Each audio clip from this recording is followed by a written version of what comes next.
warahmatullahi wabarakatuh. Perkenalkan, nama saya Elisa Putri dari SMK Kesehatan Yana Susada Bangkalan. Nah, di sini saya akan menjelaskan tentang prinsip dan praktik ekonomi Islam. Pengertian muamalah. Muamalah dalam bahasa artinya hal-hal yang termasuk urusan kemasyarakatan, pergaulan bebas, perdata, dan lain-lain. Sementara dalam fikih Islam berarti tukar-menukar barang atau sesuatu yang memberi manfaat dengan cara yang ditempuhnya seperti jual beli, sewa menyewa, dan upah mengupah, serta lain-lain.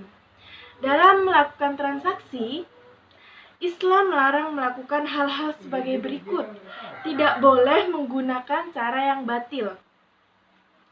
Kedua, tidak boleh melakukan kegiatan riba. Ketiga, tidak boleh mempermainkan takaran, timbangan, kualitas, dan kesehatan. Serta tidak boleh melakukan transaksi jual beli barang yang haram. Macam-macam muamalah. Yang pertama ada jual beli. Jual beli menurut syariat agama adalah kesepakatan tukar-menukar benda, memiliki benda tersebut selamanya. Syarat-syarat jual beli yang ditetapkan dalam Islam itu ada dua, yaitu syarat penjual dan pembelinya itu harus balik, berakal, dan atas kehendaknya sendiri. Yang kedua yaitu uang dan barangnya haruslah halal dan suci. Haram menjual arak atau bangkai, begitu juga babi, berhala, termasuk lemak bangkai tersebut. Yang kedua yaitu utang piutang. Menyerahkan harta dan benda dikembalikan pada waktu di kemudian hari. Tentu saja tidak mengubah keadaannya. Misalnya uang 100.000. Di kemudian hari harus melunasinya itu 100.000. Memberi hutang kepada seseorang berarti menolongnya dan sangat dianjurkan oleh agama. Yang ketiga yaitu sewa menyewa. Sewa menyewa dalam fikih Islam disebut ijarah, artinya imbalan yang harus diterima oleh seorang atas jasa yang diberikannya. Jasa di sini berupa penyediaan tenaga dan pikiran, tempat tinggal, ataupun hewan. Syarat dan hukum sewa menyewa. Yang menyatakan dan menyewa harus balik dan berakal sehat. Kedua yaitu sewa menyewa harus berdasarkan kemauan masing-masing, bukan karena terpaksa. Yang ketiga yaitu barang tersebut menjadi hak sepenuhnya orang yang menyewakan. Yang keempat yaitu berapa lama manfaat barang tersebut harus disebutkan dengan jelas. Dan yang kelima yaitu harga sewa dan cara pembayarannya juga harus ditentukan dengan jelas serta disampaikan bersama. Syirkah.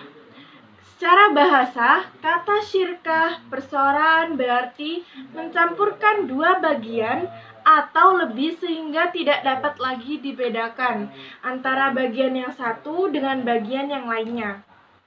Nah, menurut istilah, syirkah adalah suatu akad yang dilakukan oleh dua belah pihak.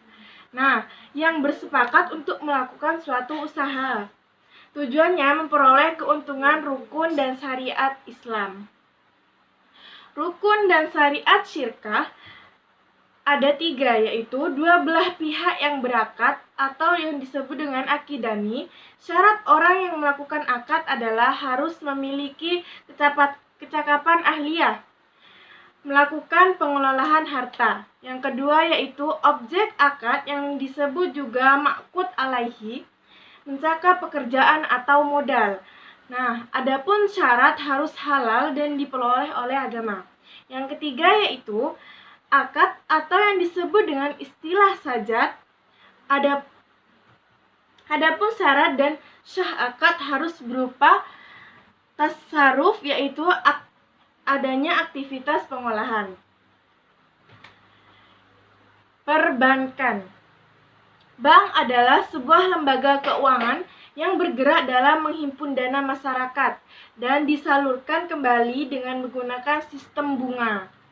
Dengan demikian, hakikat dan tujuan bank adalah untuk membantu masyarakat dan memerlukan baik dalam menyimpan ataupun meminjamkan, baik berupa uang ataupun barang berharga lainnya, dengan imbalan bunga yang harus dibayarkan. Nah, bank dibedakan menjadi dua, konvensional dan ada bank syariah. Bank konvensional, bank yang fungsi utamanya menghimpun dana untuk disalurkan kepada yang memerlukan, baik perorangan maupun badan usaha guna mengembangkan usahanya dengan menggunakan sistem bunga. Yang kedua yaitu bank syariah atau bank Islam, bank yang menjalankan operasinya menurut syariah Islam. Istilah bunga yang ada pada bank konvensional itu tidak ada dalam bank syariah Islam. Yang kelima yaitu asuransi syariah. Prinsip asuransi syariah. Asuransi berasal dari bahasa asuransi yang artinya pertanggungan. Nah, dalam bahasa Arab dikenal dengan at-ta'min yang berarti pertanggungan, perlindungan, keamanan, ketenangan, bebas dalam perasaan takut. Dalam Islam, asuransi merupakan bagian dari muamalah. Kaitannya dengan dasar hukum asuransi menurut fikih Islam adalah boleh atau jaiz. Dengan suatu ketentuan produk asuransi tersebut harus sesuai dengan ketentuan hukum Islam. Pada umumnya, para ulama berpendapat asuransi yang berdasarkan syariah dibolehkan dan asuransi konvensional haram hukumnya. Sekian presentasi dari saya. Assalamualaikum warahmatullahi wabarakatuh.